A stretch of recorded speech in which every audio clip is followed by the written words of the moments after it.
Hello friends, तो आज की इस वीडियो में हम लोग उम्र निकालना सीखेंगे। यानी कि अगर हमें किसी व्यक्ति की जन्मतिथि यानी कि डेट ऑफ बर्थ पता हो तो किसी भी तारीख किसी भी समय उसकी उम्र कैसे निकाल सकते हैं। तो देखिए, यहाँ किसी व्यक्ति की जन्मतिथि दी गई है जो है 6/2/2001 यानी कि 6 फरवरी 2001 और आज की तारीख यानी कि 10 मार्च 2022 में इसकी उम्र निकालनी है। तो सबसे पहले हम क्या करेंगे, दोनों तारीखों को इस फॉर्मेट में लिखेंगे। सबसे पहले दिन को लिखेंगे, फिर माह को, फिर वर्ष को। और आज की तारीख को यानी जिस तारीख को हमें उम्र निकालनी होती है उसे ऊपर में लिखते हैं और जन्म तिथि यानी डेट ऑफ बर्थ को नीचे लिखते हैं, जैसे यहाँ लिखा गया है।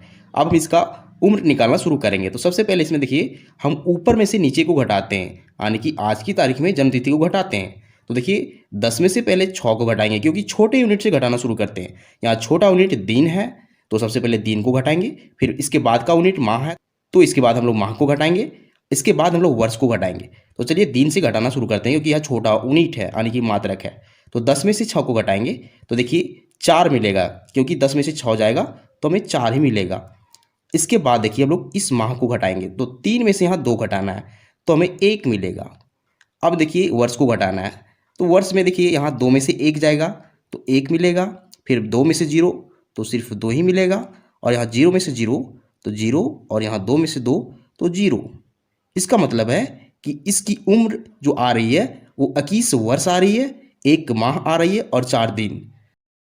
तो ये फर्स्ट मेथड है उम्र निकालने का। अब हम लोग सेकेंड मेथड सीखेंगे जिसमें हमें हासिल की ज़रूरत पड़ती है।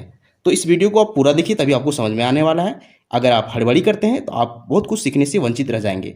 तो देखिए सेकेंड मेथड में क्या होता है, इसमें आज की तारीख जो होती है वो छोटी पड़ जाती है और जन्मतिथि बड़ी पड़ जाती है। देखिए यहाँ 10 में से अगर हमें 15 घटाना है तो इसमें हमें हासिल चाहिए होती है। इसी प्रकार जब हम 3 में से 7 को घटाएंगे तो इसमें भी हासिल चाहिए होती है। तो कैसे घटाते हैं इस तरह की सिचुएशन में, देखिए तो फिर से हम छोटे यूनिट से ही घटाना शुरू करेंगे। तो देखिए सबसे पहले यहाँ छोटा यूनिट जो है वो दिन वाला है। देखिए दिन यानी कि 10 में से 15 को घटाना है। तो यहाँ देखिए 10 छोटी संख्या है, 15 बड़ी संख्या, तो घटेगा नहीं। इसके लिए क्या चाहिए, इसे हासिल चाहिए। तो इससे हासिल कहाँ से मिलेगा, तो इसके पड़ोसी से मिलेगा। यह पड़ोसी जो है माह है, यानी यहाँ देखिए यहाँ माह जो है वो पड़ोसी है, तो यह पड़ोसी इसको हासिल देगा। तो जब भी माह इसको हासिल देगा तो पूरे 1 महीने को हासिल देगा।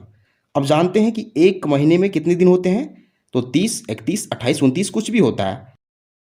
तो हम कैसे जानेंगे कि इसे कितने दिन हासिल चाहिए, तो डिपेंड करता है कि यहाँ कौन सा माह है। अगर यहाँ 3 है तो इसका मतलब है कि यह मार्च है। 3 का मतलब मार्च है और मार्च में 31 दिन होते हैं। तो इसे जब भी हासिल मिलेगा तो पूरे 31 दिन हासिल के रूप में यहाँ मिलेगा। यानी कि यह 3 जो है इस 10 को हासिल दे दिया है पूरे 1 महीने को, और 1 महीने में होते हैं 31 दिन। तो अब हम इस 31 को और इस 10 को जोड़ देंगे और इसमें से टोटल में से 15 को माइनस करेंगे। तो देखिए 31 प्लस 10 हो जाएगा, यहाँ रफ में देखिए 31 प्लस 10 हो जाएगा 41, यानी कि 41। इसमें हमें 15 को माइनस करना है। अब देखिए 15 माइनस करेंगे तो हमें क्या मिलेगा, यहाँ 11 में से 5 जाएगा तो 6 मिलेगा, और यहाँ हासिल देने बाद यहाँ 3 बचा हुआ है, 3 में से 1 जाएगा तो 2 मिलेगा। देखिए 26 मिल रहा है। तो अगर हम 41 में से 15 घटाते हैं तो हमें 26 मिलता है। तो इस 26 को यहाँ लिख देंगे, ये 26 हो चुका है। अब हम लोग महीने को घटाएंगे, तो महीने में यहाँ 3 में 7 घटाना है। ध्यान रखिए 3 इसको 1 माह हासिल दे चुका है, तो इसके पास सिर्फ 2 बचा हुआ है। अब 2 में से 7 नहीं घटेगा, तो फिर से इसे भी हासिल चाहिए। तो इस माह को जो हासिल मिलेगा इस वर्ष से हासिल मिलेगा। यहाँ वर्ष क्या है, 2022 से है। तो यह वर्ष जब भी इसको हासिल देगा तो पूरे 1 वर्ष को हासिल के रूप में देगा। 1 वर्ष में कितने महीने होते हैं, तो 12 महीने होते हैं, यानी कि जब भी हासिल देगा तो पूरे 12 को हासिल देगा। अब इसके पास पहले से 2 बचा हुआ है, क्योंकि हासिल देने के बाद यहाँ सिर्फ 2 बचा हुआ है। तो 12 और 2 जुड़ के 14 हो जाएंगे, यानी कि 14 में हमें 7 को माइनस करना पड़ेगा। तो देखिए 14 में से 7 को माइनस करेंगे तो हमें सिर्फ 7 ही मिलेगा। तो इस 7 का वैल्यू यहाँ लिख देंगे। अब देखिए महीने का काम हो चुका है, अब हमें वर्ष को घटाना है, यानी कि ईयर को घटाना है। ईयर पे देखिए यहाँ क्या है, हासिल देने के बाद यहाँ सिर्फ 2021 बचा हुआ है, क्योंकि 22 पहले था, 1 हासिल देने के बाद यहाँ 21 बचा हुआ है। अब 2021 में से 2005 को घटाएंगे। यहाँ एक में से 5 नहीं घटेगा, तो इसको हासिल चाहिए, तो 11 में से 5 घटेगा, यहाँ बचेगा 6।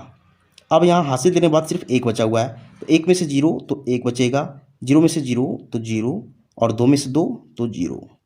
देखिए यहाँ 16, 7, 26 बच रहा है। इसका मतलब है कि 16 वर्ष 7 महीने और 26 दिन है, क्योंकि इसी फॉर्मेट में हम लोग डेट को लिखे हैं। तो अगर किसी व्यक्ति की जन्मतिथि इतनी हो तो इसकी उम्र जो होगी वो 16 वर्ष 7 महीने और 26 दिन हो जाएगी।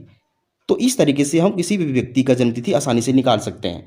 तो उम्मीद करते हैं आपको दोनों मेथड समझ में आ चुका होगा। तो अगर आपको वीडियो पसंद आता है तो वीडियो को लाइक कीजिए एंड चैनल को सब्सक्राइब जरूर कीजिए, क्योंकि हम इस तरह की वीडियो बनाते रहते हैं जो आपके काम का हो। Thank you.